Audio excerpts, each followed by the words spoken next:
SN news में आपका स्वागत है। आप देख रहे हैं झलक हर खबर की।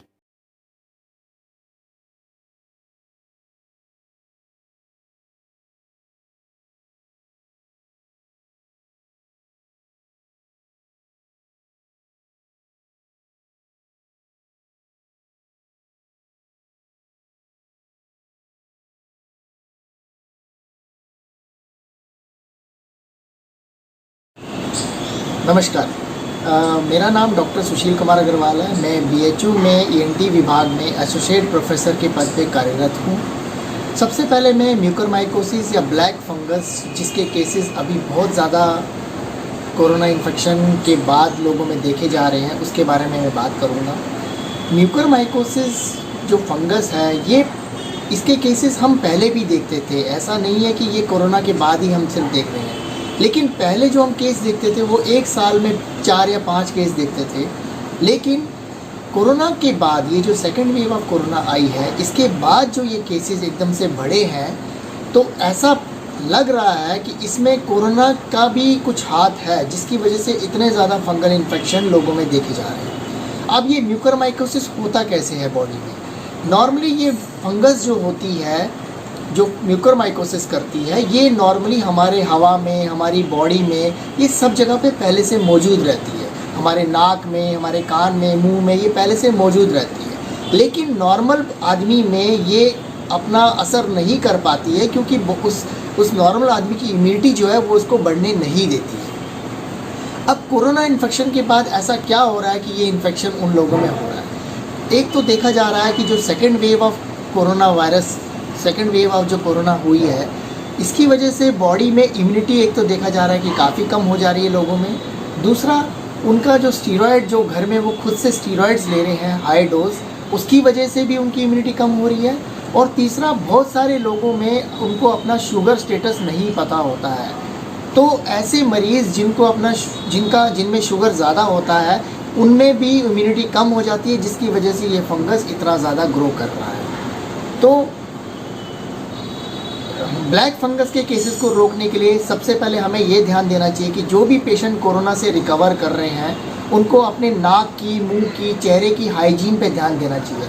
उनको हमेशा गर्म पानी का भाप लेते रहना चाहिए, नाक की धुलाई करनी चाहिए गर्म पानी में नमक और मीठा सोडा डाल करके। इसके अलावा जो अगर वो ऑक्सीजन के साथ में मास्क या कैनुला लगा रहे हैं, तो उसकी नियमित रूप से उसको सैनिटाइज़ करना चाहिए, उनकी धुलाई करनी चाहिए और फिर लगाना चाहिए। ये नहीं है कि उसको धोया नहीं हो, 6-7 दिन तक वैसे ही वो यूज़ कर रहे हैं। ये सब चीज़ें फंगस को बढ़ाती हैं। तो हमें ये ध्यान रखना है कि हाइजीन मेंटेन अच्छे से करना है। दूसरा, कोरोना ट्रीटमेंट के दौरान हर मरीज़ को अपना शुगर चेकअप ज़रूर कराना चाहिए। अगर उनका शुगर बढ़ा हुआ है तो उसका तुरंत से ट्रीटमेंट लें, किसी भी फॉर्म में अच्छे शुगर के डॉक्टर को दिखा करके उसका ट्रीटमेंट शुरू करें। शुगर बढ़ना से ये फंगस का इन्फेक्शन होने का चांस बहुत ज़्यादा बढ़ जाता है। और तीसरी चीज़ कि अपने कोरोना रिकवरी के दौरान, कोरोना इन्फेक्शन रिकवरी के दौरान अपनी डाइट पे ध्यान दें। अच्छी डाइट खाएं, अपनी इम्यूनिटी को बढ़ाएं। हाई प्रोटीन डाइट खाना ज़रूरी है, खूब पानी पीना ज़रूरी है, फल फ्रूट का सेवन करना बहुत ज़रूरी है। अब मैं आपको बताऊंगा कि अभी तक हमने कितने केसेस देखे हैं।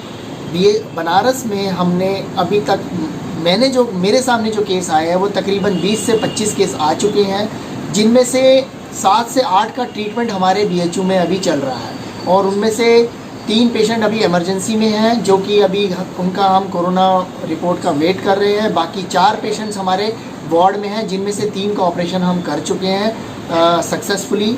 2 पेशेंट्स को अभी एंटी फंगल दवाई चल रही है ऑपरेशन के बाद में। एक पेशेंट जो कि कोरोना पॉजिटिव था, लेकिन उसकी हालत काफ़ी ज़्यादा ख़राब थी, तो उस पेशेंट को हमने कल कोविड ओटी जो होता है, जिसमें कोरोना पॉजिटिव केसेस ऑपरेट होते हैं, उसमें हमने ऑपरेट किया है। उसके बाद में अभी उसको कोविड आईसीयू में शिफ्ट कर दिया गया है। मरीज़ की हालत अभी स्थिर है, लेकिन जब तक उसकी रिपोर्ट नेगेटिव नहीं आएगी, तब तक हम उसको वार्ड में शिफ्ट नहीं कर पाएंगे, तब तक उसकी एंटी फंगल दवा नहीं चल पाएगी। अब इसका ट्रीटमेंट क्या है?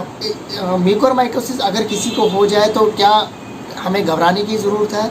नहीं, हमें घबराने की ज़रूरत नहीं है। तुरंत से आप अपने ईएनटी डॉक्टर या आई सर्जन को अपना जा कर के दिखाएं और उनसे डायग्नोज करवाएं।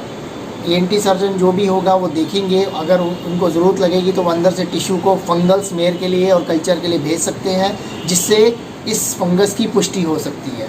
और पुष्टि होने के बाद में CT स्कैन या MRI कराया जाए नाक का, आँख का और ब्रेन का, जिससे ये पता चलेगा ये फंगस कहाँ फैली हुई है। उसी के हिसाब से ट्रीटमेंट चालू होना चाहिए। अगर ये फंगस आपके साइनसिस में है तो तुरंत से उनको साइनसिस को क्लियर करना चाहिए और एंटी फंगल दवा शुरू करनी चाहिए। तो ये थी म्यूकरमाइकोसिस के बारे में जानकारी। नमस्कार।